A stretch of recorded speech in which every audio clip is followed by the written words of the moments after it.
Jaël, tu recommences s'il te plaît? Reste lock-in. Tu peux rester lock-in s'il te plaît? Moi c'est Jaël Trèfle. Moi c'est Maxence Lemoine. Et on revient tout juste du Basketball Without Borders de San Francisco. Et ouais, on était au State. Ouais, on est un peu jet-lagué. Je sors d'une nuit de 16 heures. Donc voilà, c'est ma tête. Les États-Unis, c'est comme dans les jeux vidéo. Voilà, ceux qui jouent à GTA et tout ça, c'est pareil. Parce que en mode, je dis ça parce que quand j'étais dans l'avion, avant d'atterrir et tout ça, je regardais un peu en bas. Et genre, tout ce qui est les routes et tout se croise, ça fait des ronds partout, y a des gratte-ciel partout, enfin tout est grand quoi. C'est vraiment comme dans les films. Bah moi c'était ma deuxième fois aux États-Unis, mais c'est un truc de fou. Moi ce qui m'a le plus choqué, je pense, c'est les personnes en général qui sont super avenantes, qui viennent vers toi, qui te demandent ce que tu fais, qui te souhaitent bonne chance pour ta vie quoi, pour réussir dans le basket. Donc moi c'est surtout les personnes que j'ai adoré. On est arrivé le jeudi soir. Donc bref, on arrive le jeudi soir et tout ça. Il y a un média day avec nos drapeaux et tout ça. On fait des photos individuelles. En groupe, il y a 3 jours d'entraînement intensif. En vrai, les jours en vrai c'est un peu tous les mêmes. Le matin on s'entraîne, il y a un bloc de 4 heures d'entraînement presque. Où on va faire... le matin on va commencer avec l'échauffement. Après on a un truc qui s'appelle des skill stations. Il y avait 4 ateliers différents, il y avait 4 groupes. Il y avait par exemple un atelier avec de la défense, un atelier sur des pick and roll, un atelier sur prendre de la vitesse, faire des changements de rythme et définition, et un atelier sur du tir. Du coup il y avait ça, c'était un bloc de 45 minutes je dirais, 1 heure voire.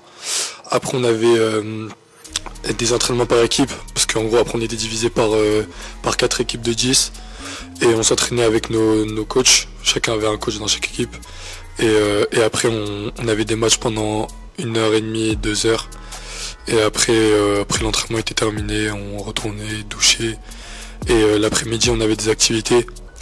La première activité c'était quoi déjà? NBA Crossover. Ah ouais, on a le NBA Crossover. C'est un événement organisé par la NBA avec plein d'activités, surtout je pense pour les jeunes. Donc des activités, des choses de tir, des ballons qui font pas de bruit quand ils rebondissent et des petits défis pour gagner des maillots, tout ça. Il y avait aussi des anciens joueurs NBA qui ont fait des interviews et qui sont passés par du coup le NBA Crossover, donc c'était pas mal. Ron Artest. Pour ceux qui connaissent pas, ouais. C'était un joueur... C'était plus à l'ancienne, c'était plus à l'époque. Voilà. Il y a Victor Wembanyama qui est passé et il y a beaucoup de joueurs qui sont passés faire des interviews comme Jalen Brunson aussi. Après le deuxième jour, on est allé dans une espèce de salle d'arcade un peu, qui avait un mini-golf, plein de jeux d'arcade, donc on s'est bien amusé pendant 2 heures à peu près, que ça nous a permis de nous rapprocher un petit peu de nos autres coéquipiers, des autres nationalités. Et pas que rester entre nous quoi. Le dernier jour on est allé au All-Star Game. Du coup première fois de ma vie, première de Maxence aussi. Donc c'est une expérience à vivre je dirais. C'était pas du tout comme je m'y attendais. Et c'était énorme de pouvoir voir nos idoles un peu d'enfance jouer entre eux. Donc c'était pas mal du tout.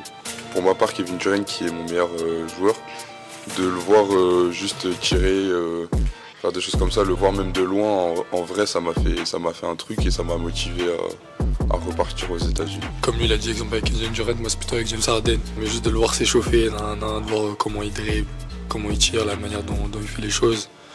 C'était vraiment stylé et c'est là où on se rend compte qu'on apprend vraiment de partout. Alors que forcément sur All-Star Game les joueurs ne jouent pas vraiment, c'est pas vraiment leur vrai niveau. J'ai été sélectionné dans les All-Star, donc je suis très content d'avoir eu cette distinction. Ça me tenait à cœur parce que j'avais déjà été sélectionné dans les All-Star de Malaga, du coup le Basketball Without Borders Europe. Donc c'était important pour moi de continuer sur ma lancée et je suis content d'avoir pu me montrer aux yeux du monde et d'avoir eu une distinction pour ça. Je sais même pas si je l'ai félicité en vrai, je crois pas. Si, tu connais, c'est mon gars en vrai. Ouais, genre moi en mode... Voilà, non, en mode pour moi c'est normal. On est tous ensemble, il travaillait dur. Il avait déjà fait celui en Europe, moi c'était mon premier. Je suis direct allé là-bas, donc non c'est bien, il a eu des gros... on a joué contre, on n'a pas été dans la même équipe. Ouais. Du coup c'était bizarre de le voir de l'autre camp, mais c'était stylé aussi. Mais ouais, il a eu des gros flashs pendant le camp. dans le sens où voilà, on connaît son jeu, il est explosif, il est athlétique. Il a pris beaucoup de rebonds, il a été fort au cercle dans ses finitions. Il a montré ce qu'il savait faire, quoi. Et voilà, c'est cool qu'il ait cette distinction pour lui. Mais voilà, maintenant, il faut qu'il continue à bosser dur. Et puis, on sait très bien que après, il explosera déjà, il explose déjà aux yeux du monde, comme il l'a dit, mais il explosera encore plus en France et en Bet-League. Et il montrera vraiment qui c'est, j'ai le trèfle, tu vois. Bon, on n'était pas beaucoup de Français, on n'était que 3. Et du coup, on était encore ensemble la plupart du temps. Forcément, on peut parler anglais avec nos autres coéquipiers, mais si on a des choses à dire importantes, comment ça se passe, c'est à lui que je demande. Donc même là, ouais, on a été proches et je pense que ça nous a servi. On est toujours proches, on est tout le temps ensemble, on fait tout ensemble en fait, du coup. Du coup, c'est un peu bizarre, mais. C'est un peu bizarre de dire comme ça. C'est un peu bizarre, mais ouais, c'est comme mon frère maintenant. Et ouais, on fait tout ensemble, et c'est sûr qu'on peut toujours s'épauler l'un à l'autre.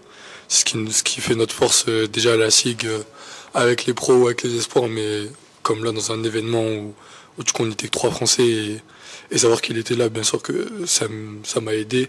Même si, comme je dis, on n'était pas dans la même équipe, on se donnait quand même des conseils, on se demandait comment ça se passait pour l'autre. Et voilà, c'est l'essentiel. Clap de fin. Merci à SIG Army. C'était Maxence Lemoine et Jaël Trèfle, joueur de la SIG Strasbourg. Voilà. Merci, bye bye, et on se retrouve vite au Rhenus. On vous aime fort.